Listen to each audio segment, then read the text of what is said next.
Alright, let's start again. Hey YouTube, this is Celtic183. I'm going to go to regionals in Sioux Falls in a couple weeks, so I figured I'd post my deck because it's been a while. I'm taking Yubel yet again. I think it's a lot more consistent with Xyz monsters and some of the other things, so I'm giving it another try. First up, we have, of course, one of each of the Yubel forms. You only need one of each, since they can summon each other from either the deck or the grave or the hand. You do have to worry a little bit about banishing, so pay attention if your opponent's running Rabbit. You need to be careful about Macrocosmos and always keep an MST handy, but the side deck can usually take care of that problem. Next up, you have the main parts of your engine. You have 2 Dark Grephers, 2 Armageddon Knights. These 4 monsters are going to be the ones that send your Yubel to the graveyard, where she does the work that she needs to do. Limit Reverse and Call the Haunted is usually what you're going to do to bring out Yubel, so it's good to have, you need to have her in the graveyard as soon as possible. To that end, you want to summon these guys as quickly as possible, which is why I'm running 2 Summoner Monk. Summoner Monk allows you to search Dark Grepher or Armageddon Knight and send Yubel to the graveyard on turn 1 as I haven't done the math, but it's pretty often. It's like 7 out of the 40 cards are going to be something that either sends Yubel or gets you a card that sends Yubel. So next up, you have your damage output. Yubel Terra Incarnate will nuke the field every turn, but Wind Up Rabbit will survive the nuke. He banishes himself, and then he comes back next turn, and you're good to go again, over and over and over again, until your opponent is dead or they find a way to deal with you. So Wind Up Rabbit is extremely useful for the deck, and he adds a lot of consistency. So next up, you have Tsukuyomi, going with the theme of monsters that hide before Terra Incarnate can blow them up. Tsukuyomi can either be normal summoned to set an opponent's monster so that you can run it over, or you can summon it if there's no monsters on the field and set your Terra Incarnate, or you can set it to stave off an OTK by setting their opponent's monster after they try to swing for game. Tsukuyomi is really good. The second one is because Sangin has been banned, and so I'm testing it. It's been pretty good in practice. It's a pretty consistent damage output, so it's alright. Next up, you have one-ofs. I'm running 1 Gorz and 1 Blackwing Zephyros the Elite. Gorz is, well, Gorz, so I'm running Gorz because you do it. Blackwing Zephyros the Elite is good to... he's a level 4, so he's summonable by Summoner Monk. You send him with Armageddon Knight. He can bounce your Call the Haunteds or Limit Reverses, which is his main purpose. He basically gives you free card advantage and then overlays for a rank 4. So he does some pretty good work in this deck. Obviously you only run 1 because his effect is only once per duel. The next 4 cards are tech. I'm running them because I'm tired of the meta decks plussing, and I've decided that I don't want to stand for it. So I'm running 2 Phantom of Chaos and 2 Sky Scourge Norleras. I am tired of you having cards in hand, so you're not going to anymore. I'm okay with the fact that I don't have any cards in hand. Sky Scourge Norleras is going to be my tech because Yubel really doesn't have a way to keep up with the card advantage war that a lot of decks are able to do. Decks like Wind-Ups, Insectors, Mermails, Fire Fists, all of them, they all are going to have an average of 7 or 8 cards on field or in hand, usually to your 5. If they go first, be prepared for them to have 4 more cards than you in hand all game. So I don't like that. Sky Scourge is my answer. Screw it. Another thing that Sky Scourge does is he combos really nicely with Wind Up Rabbit, because you banish Rabbit and you nuke the field, and then next turn you summon Rabbit again, and then now you have a recurring 1400 beater that they have to deal with, or you're going to kill them, and they don't have any cards in hand, and Rabbit is really hard to deal with. So Sky Scourge Norleras and Wind Up Rabbit work really well together.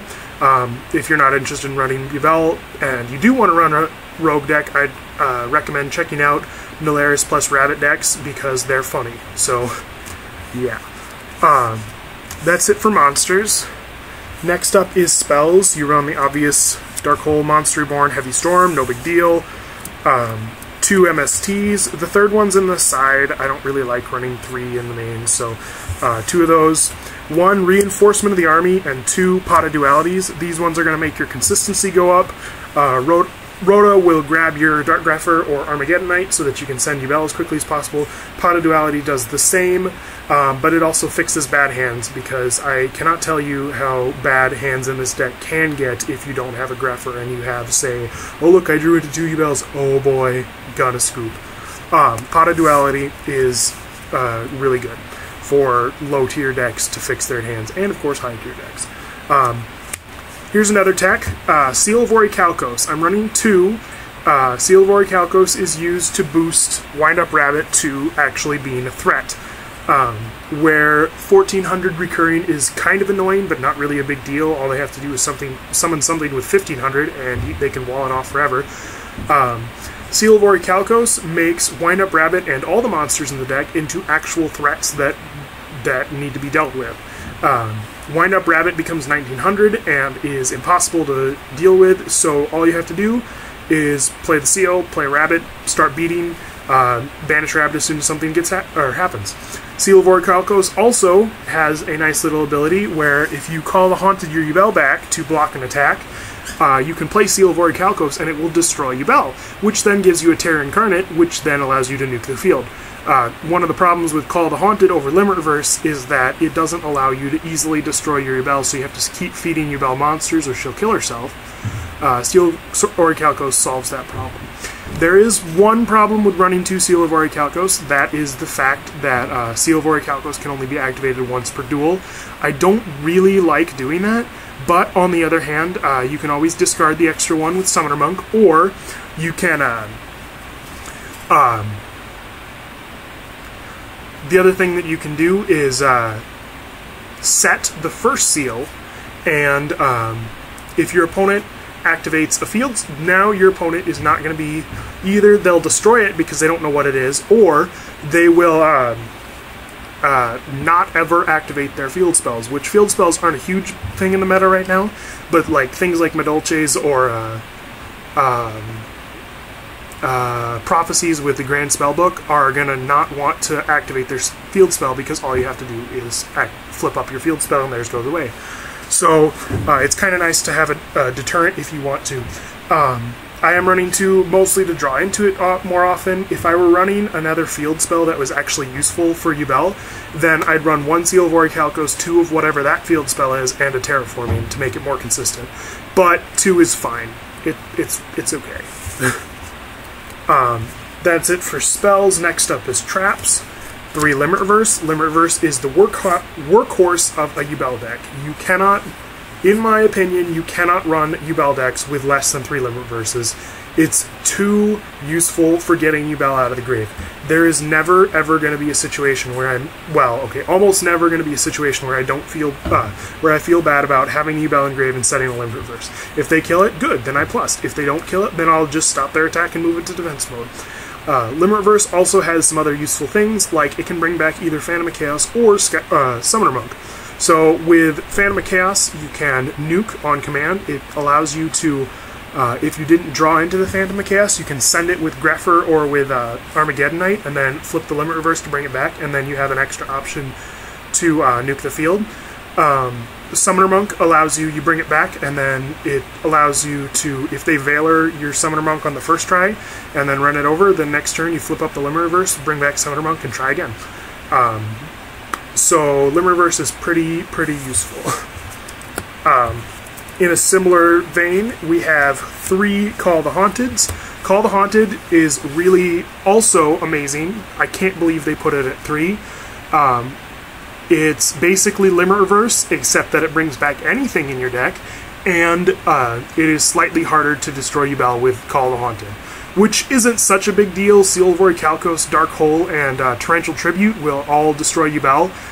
Call the Haunted with Torrential Tribute is actually really funny because you can use Call Call the Haunted during their battle phase, and then use your Torrential Tribute as soon as it resolves, and you can wipe their field during their battle phase. That's always nice.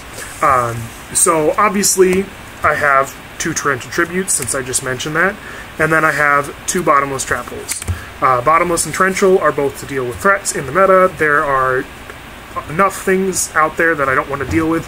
Bottomless is amazing because it deals with Garnex specifically. Garnex is a problem for a Yubel deck because they do not care about me camping on Terra Incarnate. It just doesn't matter to them. So that's it for the main deck. Extra deck is pretty sparse overall. A lot of it is filler. 2 Zen mains. I don't really make them very often, but you can do it either with Monster Reborn or with Wind Up Rabbits. If you need to, he's good installing. 1 Leviair, similarly, I probably won't ever make him, but he's alright, and there's no harm in running him. In this deck, I don't make a whole lot of extra deck monsters because of both Seal of Orichalcos and because I'm not running a tuner. I do, however, exceed for 4 quite a lot. So I have 3 Maestroke the Symphony Djinns. Maestroke is spectacular here. He has a bunch of different he has a couple of different abilities that are really useful. His Book of Moon ability is great for getting out of your problems that your opponent has, like Xian or whatever. Summoner Monk into a level 4 and then make Maestroke and set Xian is going to be able to go a long way towards getting you out of a 6-am lock, or all sorts of monsters do that too. Things like the Mermails, when they equip their monster with some of the Mermail equip spells, you can just set it and they minus, which is cool. Also, Maestroke will survive Terra Incarnate, which gives me 1800 attack for at least 2 turns or whatever. He is great. He also has 2300 defense, which is pretty respectable nowadays. Maestroke is the one I'll make most often. Second most is my single copy of Gemknight Pearl. Gemknight Pearl gets over pretty much everything that I want it to get over nowadays. He is just a beater, but he beats really efficiently, so that's what he does. I run 2 number 39 Utopia. Honestly, Utopia is mostly filler. I don't really like him, and I won't make him very often. But he's all right when he does. He'll do his job when you want him to. So he's all right. But other than that, I have 1 Shockmaster.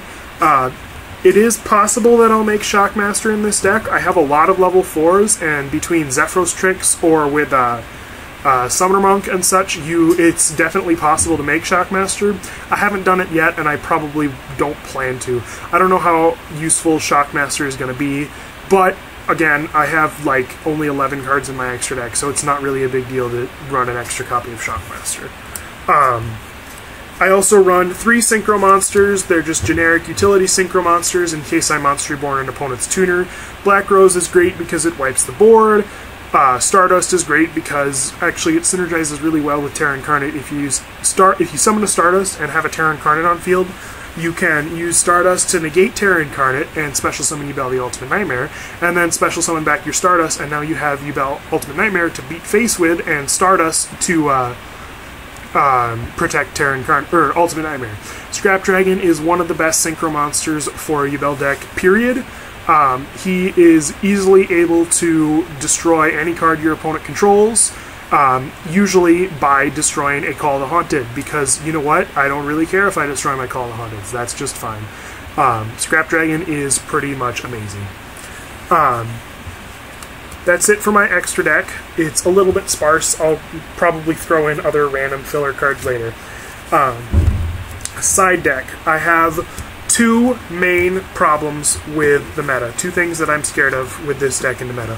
One of them is the fact that almost everyone, it seems, is siding things like Grave Hate. They're siding Soul Drain, Macrocosmos, Manian Macrocosmos even, Defissure, what have you. It is really... Shadow Imprisoning Mirror is another one, it's coming back. It is really, really easy for people to shut down the graveyard right now, and I don't like that. So I have the 2 MSTs in main, I have a third one inside, and I have 3 Twisters. I'd run Fairy Winds too if I had them. Bees go a long way towards shutting down your opponent's grave hate.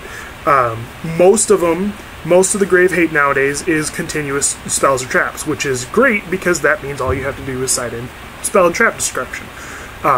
Twister and MST also have benefits against the Fire Fist matchup because you chain it to tanky and bam, they don't get a search, and you 1-for-1 fairly, as opposed to Fire Fist where they 1-for-1 unfairly. So those are all useful. I might fit in Dust Tornado, I haven't decided yet, but I don't like the fact that it is trap speed, so I can't activate it the turn I summon it. I mentioned that there's 2 things I'm scared of. One of them is Grave Hate in the sideboard. The other one is decks that have a lot of graveyard shenanigans, because, which is why people are siding Grave Hate.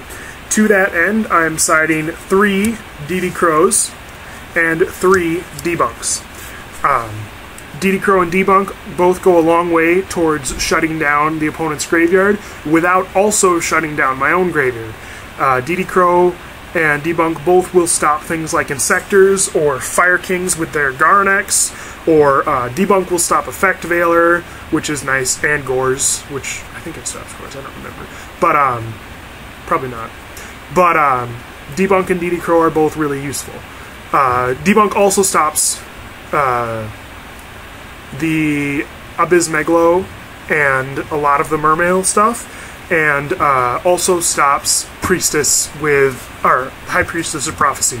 So they can be sided in against a large number of decks in the current meta and without a whole lot of problem. So I would recommend running these since we can't run actual grave lockdown cards. The other ones are filler for the most part. I have a Burial from a Different Dimension to stop my opponent's macro if they need to, and Solemn Warning, just because, whatever. I might throw Solemn Warning into the main and bump it up to 41 cards. I haven't decided yet. I'm also maining siding 3 Mind Crush. Mind Crush is going up to 3, and it is pretty awesome in this meta. Everything searches. Mermails, Fire Fists, Garnet, or Fire Kings, Medolches, whatever, Prophecies, everything searches. Everything. So it's nice to have these in the side. I also don't care too much if I have to discard my Yubels. If I have to set my hand and set Mind Crush and then call something stupid, then I will if it'll make Limit Reverse live. So Mind Crush is pretty useful. That's all. Hope you enjoyed the video, and wish me luck for regionals.